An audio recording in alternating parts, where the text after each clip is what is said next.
Product are made in factories but brands are made in heart. आपको पता आज तुलसी एक ब्रांड है? क्या तुलसी ब्रांड है? किसने बनाया? फैक्ट्री में? IHC ने? हम लीडर्स ने। प्रोडक्ट कारखाने में सिर्फ प्रोडक्ट बनते हैं, फैक्ट्री में सिर्फ प्रोडक्ट बनते हैं, ब्रांड नहीं बनते। ब्रांड बनाया जाता है कुछ टीवी के माध्यम से और नेटवर्क मार्केटिंग में लीडर्स के माध्यम से। इसीलिए हमारे लीडर्स ये कहते हैं सर मैं IMC ज्वाइन किया, मैं लोगों के पास गया ना, माल बिकता नहीं है। मेरे से लोग पूछते, कई कहेंगे कि महंगा प्रोडक्ट है, कई कहेंगे कि रिजल्ट कम है, कई ये बोलते हैं, कई ये बोलते हैं। प्रोडक्ट CP के लिए भी सेम है, चेयरमैन के लिए भी सेम है और उस व्यक्ति के लिए भी सेम है।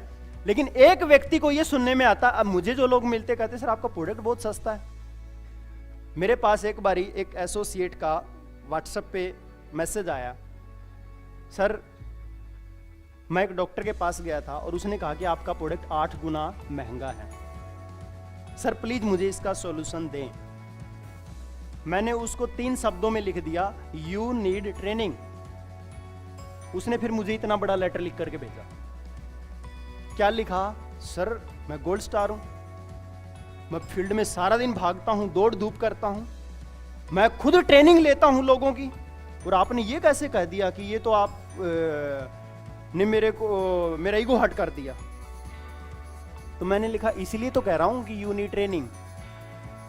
मैंने कहा आप बताइए, मैं भी एक डॉक्टर के पास गया था और मैंने उसको बताया कि IMC का प्रोडक्ट न्यूट्रास्यूटिकल इंडस्ट्री का है, ऑर्गेनिक है, WHO GMP and GPP certified है और हमारी तुलसी मात्र 140 रुपए की है और मार्केट में 300, 500, 1000, 1200 की भी तुलसी मिलती हैं और वो ऑर्गेनिक नहीं है और उससे 5 गुना रिजल्ट है। और वो कहता आपका प्रोडक्ट तो बहुत सस्ता है, तो उस केस में क्या करोगे? तो चुप हो गया। क्यों? क्योंकि तुलसी वही थी, लेकिन मैंने उसको ब्रांड बनाया हुआ है, उस व्यक्ति के लिए वो ब्रांड नहीं है। कंपनी के प्रोडक्ट की तारीफ मत करें किसी के सामने। अगर आपको प्रोडक्ट सेल करने हैं ना, तो सिंपल तरीका पता है क्या है? आप लोगों को जिससे भी मिलते हैं उसको आप अपना अनुभव सुनाएं। मान लो तुलसी है, तुलसी से क्या क्या आपने रिजल्ट लिए, कोई व्यक्ति ठीक हुआ उसका एग्जाम्पल दें आप, किसी की कोई बीमारी ठीक हुई किसी भी प्रोडक्ट से। मैं तो ये कहता हूं कि आपको जो रिजल्ट मिलते हैं ना फील्ड में, आप उसका वीडियो कलेक्शन रखें अपने पास। आजकल सबके पास फोन में कैमरा है, आप उसको बिठाएं पेशेंट को और सामने वाले को मोबाइल देके बोले कि 2 मिनट का हमारा वीडियो लीजिए, और वो आप अपने पास कलेक्शन रखें। जिसके पास जाएं सिर्फ वो 2-4 प्रोडक्ट के रिजल्ट की वीडियो दिखा दे, आपका काम हो जाएगा, बोलना ही नहीं पड़ेगा। Where is emotion there is devotion. जहां पर व्यक्ति, इमोशन कब होता है? जब आप किसी को अपना टेस्टिमोनियल बता रहे हैं, और जब व्यक्ति इमोशन में बात करता है तो वो व्यक्ति भक्ति में डूब जाता है। डिफरेंस अमंग, मैं आपसे सवाल पूछता हूं, what is the difference among salesman, networker and businessman? Who is salesman, who is networker and who is businessman? क्या फर्क है?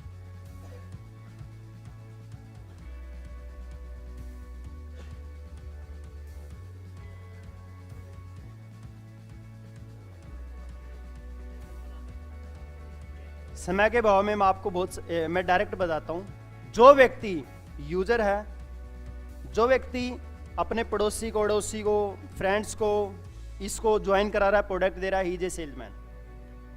जो व्यक्ति अपने लोकल सिटी में काम कर रहा है, he is a salesman. Networker वो है जो वो अपना शहर छोड़ के दूसरे शहर में जाता है, अपनी स्टेट छोड़ के दूसरी स्टेट में जाता है, वो इंडिया भर में घूमता है और पूरी टीम खड़ी कर देता है, क्योंकि वो उस समय सेल नहीं कर रहा, वो एक टीम बना रहा है और टीम सेल कर रही है, देन ही इज नेटवर्कर। और लास्ट स्टेज आती है बिजनेसमैन की। बिजनेसमैन वो है जिसको अब नेटवर्क बनाने की भी जरूरत नहीं है। जो कंपनी में टॉप 10 में लीडर्स हैं, इनको अभी नया बिजनेस क्रिएट करने की जरूरत नहीं है, ऑलरेडी इतना बड़ा बिजनेस है। सिर्फ आप जैसे लोगों को ट्रेंड कर देंगे तो आप नेटवर्कर बनेंगे, नीचे सेल्समैन क्रिएट होंगे। इसीलिए हमारा टारगेट जो है वो बी बिजनेसमैन, नॉट सेल्समैन। फिलहाल हमारा जो दौर है वो नेटवर्कर टू बिजनेसमैन का है। अभी हम नेटवर्कर हैं और बनना क्या है? बिजनेसमैन। जिस दिन आप सीपी बन गए, मेंटेन्ड सीपी बन गए और आपका पे आउट 10 लाख प्लस चला गया, देन यू आर बिजनेसमैन। और इसके लिए आपको एक छोटा सा काम करना पड़ेगा। सिर्फ प्रोडक्ट की नॉलेज और बिजनेस प्लान की नॉलेज से भी काम नहीं चलने वाला, आपको कंपनी के सिस्टम की भी नॉलेज होनी चाहिए।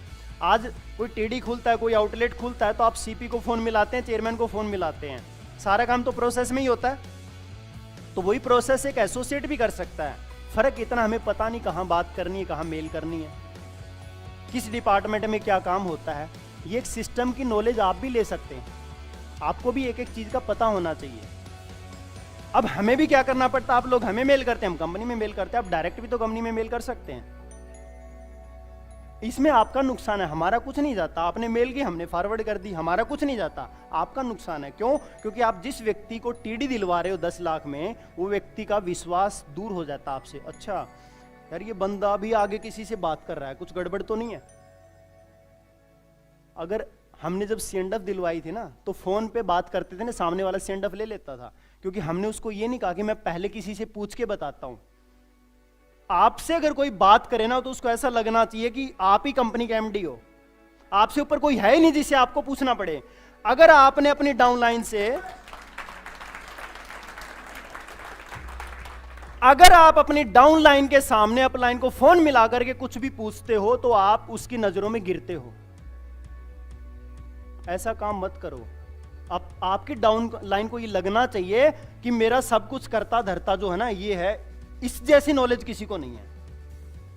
अगर उसको भी ये फील हुआ कि आपको नॉलेज नहीं है ना, तो वो आपसे दूर होता जाएगा। इसलिए अपना एक ऐसा विश्वास आपको क्रिएट करना पड़ेगा। इसीलिए इसका एक तरीका है कि रिक्रूटमेंट, आपको हर महीने नया बिजनेस क्रिएट करना चाहिए। हम कई बार सोचते हैं, सर मेरी टीम काम कर रही है ना, मैं टीम को पूरा महीना दे देता हूं। लेकिन इंडिविजुअली क्या आप पूरे महीने में एक नई लेग स्टार्ट कर रहे हो? मैं एक दिन में नहीं कह रहा, एक महीने में कह रहा हूं। हर महीने में कम से कम आपकी एक नई लेग स्टार्ट होनी चाहिए, हर महीने में एक नई लेग। क्योंकि बाकी काम तो टीम कर रही है और टीम को आप मीटिंग भी दे रहे हैं। तो कई कहते हैं टाइम नहीं मिलता, टाइम को मैनेज करना पड़ता है। जैसे ब्रेकफास्ट के लिए कभी बोला टाइम नहीं मिलता, लंच डिनर घर में जाके करते हो या रात को जाके सोते भी, आप बोलते हो टाइम नहीं मिलता। क्या करते हो? टाइम निकालना पड़ता है। ऐसे ही महीने के 30 दिन में से मैं कहता हूं कि महीने के भले 20 दिन अपनी पुरानी टीम को दो, लेकिन 10 दिन ऐसे भी निकालो जिसमें आप नया बिजनेस कर पाओ, तभी बिजनेस बढ़ेगा। कई बारी पुराने लोग जो होते हैं ना, वो हमारी मेहनत लेते रहते, बिजनेस नहीं करते, और हम थक जाते कि ये बिजनेस बहुत मुश्किल होता नहीं है, क्योंकि आप नया खून, नया ब्लड टीम में नहीं लेके आ रहे।